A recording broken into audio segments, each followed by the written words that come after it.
Welcome back. We're talking with John Myers from KQED and Anthony York from Capital Weekly. I'd like to turn our attention to some issues that are particularly important to folks here in the Valley. First of all, the economy, John. The state has had about a 12.5% unemployment rate. Many Valley communities suffer unemployment rates that are twice as high as that. And of course, one of the big issues is water. Given the state of the state, what are the prospects for passing November's $11.5 billion water bond?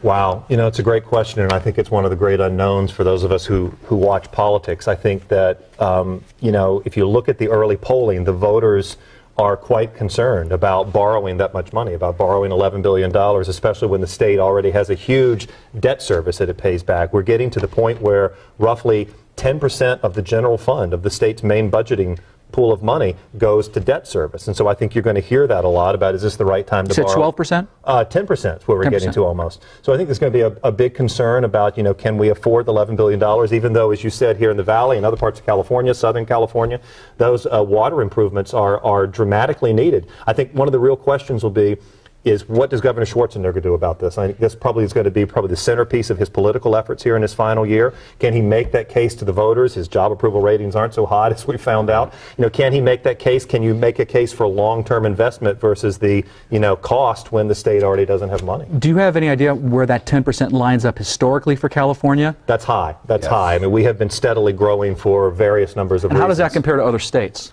I think it's still high. You correct me if I'm wrong here with the numbers, but I think that when you look at the legislative analysts who you referred to before, nonpartisan voice in Sacramento, they and others who watch finances typically say that when you start to get into that range, you get into a concerning range of having that much of your annual operating expenses be debt service. And so that comes at the expense of a lot of other programs if you're having to pay back all that borrowing. Because they're at the top of the list, right? And you have to pay back those bonds. Schools first. Schools first, and then the followed bonds. by debt service. But we have financed a lot of things on the credit card, so to speak, over the last few years. I thought that was going away with Schwarzenegger. Well, we tore up the old credit card, but these are new credit cards. These are new credit cards. Yeah. You know, you get a new deal in the mail all the time. Right. But yeah, I mean, but there are different kinds of debt, but they do all come out of the general fund. I mean, the greatest example is that we financed all that debt when Arnold Schwarzenegger became governor as part of those deficit reduction bonds on 2004's ballot. Those are part of the cost. Infrastructure bonds are part of the cost. Everything goes into that. And so the question will become in this campaign, is this a good investment, all that borrowing for these water bonds, or is this a bad investment that we can't afford? And politically, the problem you run into is every dollar that goes to retiring debt service now is a dollar that's not being spent on schools, is not being spent on these other programs that are being cut. And it sets off a war inside the Capitol of these groups against each other. I mean, you could have a situation where the Service Employees Union may line up against the water bond for issues that have nothing to do with water. It's just that they're not going to get jobs out of whereas you have the building trades and some of the construction unions who will be for it because the passage of these bonds means jobs for their folks. So increasingly we see groups that have traditionally been allied in Sacramento.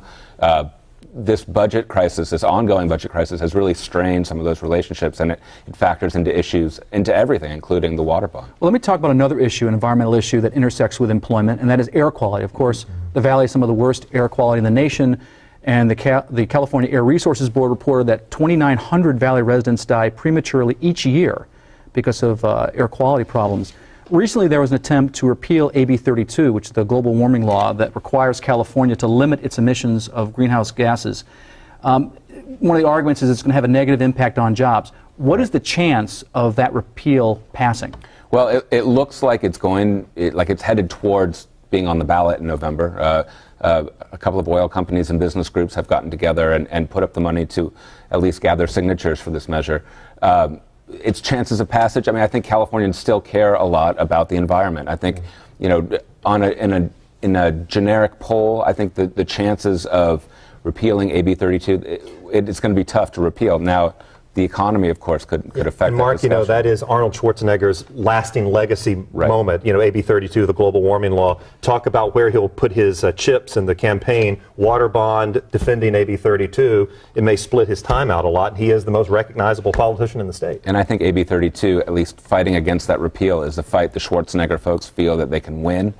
And I think that is going to... Let me throw in one other issue because we've only got about 30 seconds here. High-speed rail.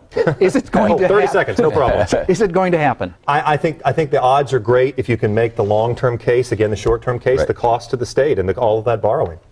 Anthony? Agreed. And now you see the federal government providing a couple $1 billion. I mean, there's still a long way to go, but it seems like they're off to a pretty good start. Okay, well, when we come back, we'll take a sneak peek at this year's elections and discuss the prospects for real political reform.